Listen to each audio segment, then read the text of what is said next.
司马炎篡曹魏而有西晋，然后北方五胡乱华永嘉之后，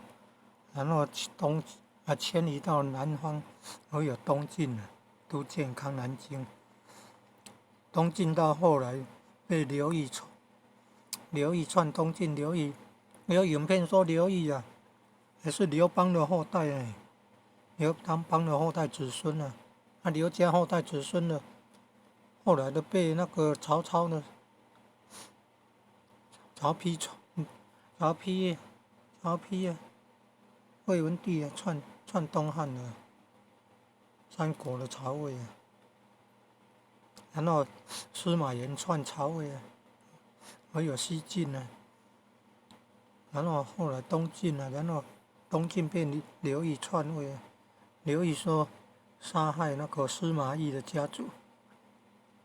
你看这个报应啊。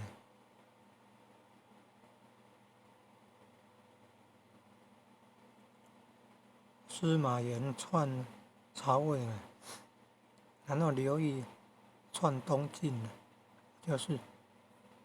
杀害司马懿的后代子孙。你看，有影片说他